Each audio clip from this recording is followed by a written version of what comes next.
से महानुभव लब्ध प्रतिष्ठित मुख्य अतिथिगण और मेरे समक्ष विद्यार्थी, ज्यादा समय तो नहीं लूंगा। मेरे को पता है काफी देर से बैठे हो, परेशान हो गए हो, लेकिन संस्कृत का जो संभाषण कौशल यहाँ पर हमने शुरू किया, तब मैंने जब आपको सूचना दी कि हम 10 दिनों का एक संस्कृत आप बोलना सीखो, इसके बारे में मैंने आपको सूचना दी, तो आपने कहा कि ठीक है। फिर लेकिन कल दूसरे दिन जब आप यहाँ आए तो कई लड़कों या लड़कियों ने मेरे को बोला कि 10 दिन में, मेरे माता पिता ने बोला कि कैसे सीखोगे, मेरे पड़ोसियों ने बोला कैसे सीखोगे। मैंने कहा आप चिंता मत करो, 10 दिनों में सीख जाओगे। क्योंकि मैंने भी विजयनगर के अंदर हमारे मुकुंद चंद जी उपाध्याय से 5 दिनों का जो संभाषण कौशल हुआ था, वहाँ पे मैं गया था, तो काफी जानकारी मुझे हुई थी। फिर मुझे लगा कि हाँ 10 दिनों में सफिशिएंट है और आपको नई जो आपका मस्तिष्क है, एकदम नया मस्तिष्क से आप जरूर सीखोगे। तो मुझे उम्मीद थी और वैसे ही हुआ।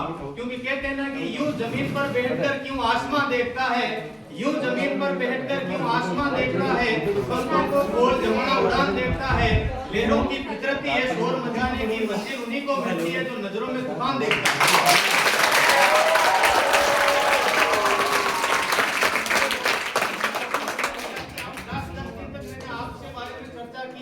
मोदी से जब आप वार्तालाप कर रहे थे तो मैंने देखा कि आप संस्कृत बोल रहे हो, आप बोलचाल की भाषा आप सीख गए हो। वो संस्कृत हम आपको क्यों सिखा रहे हैं? संस्कृत सभी भाषाओं की जननी है। संस्कृत जो व्यक्ति बोलता है, इसके बारे में अमेरिका, जर्मनी, बड़े बड़े विश्वविद्यालयों में इस पर एक शोध हो चुका है कि जो संस्कृत बोलता है उसका मस्तिष्क तेज होता है, क्योंकि इसके शब्दों की जो ध्वनि है वही ऐसी होती है कि मस्तिष्क के अंदर कंपन होता है और न्यूरॉन जो है इसका बढ़ता है। न्यूरॉन जब इसका बढ़ता है तो इसमें क्या होता है कि आपका मस्तिष्क तेज होता है। और सुनिए, तो इसके बारे में कहते हैं कि संस्कृत भाषा भाषणाम योगस्य आवश्यकता न भवति, यानी कि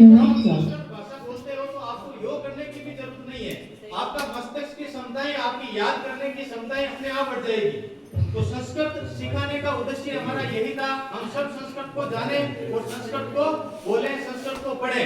इसीलिए कहते हैं कि जब आपका मस्तिष्क तेज होगा, क्योंकि आप इस देश की भावी पीढ़ी है, इस देश का भविष्य आपके कंधों पर है, आप भी इस देश को आगे ले जाओगे, ऊंचाइयों तक ले जाओगे। लास्ट अपनी वाणी को विराम दो पंक्तियों के माध्यम से करना चाहता हूँ कि काम ऐसा करो कि पहचान बन जाए, काम ऐसा करो कि पहचान बन जाए, हर कदम ऐसा चलो कि निशान बन जाए। ये जिंदगी तो सब काट लेते हैं, लेकिन जिंदगी ऐसे जियो कि एक मिसाल बन जाए।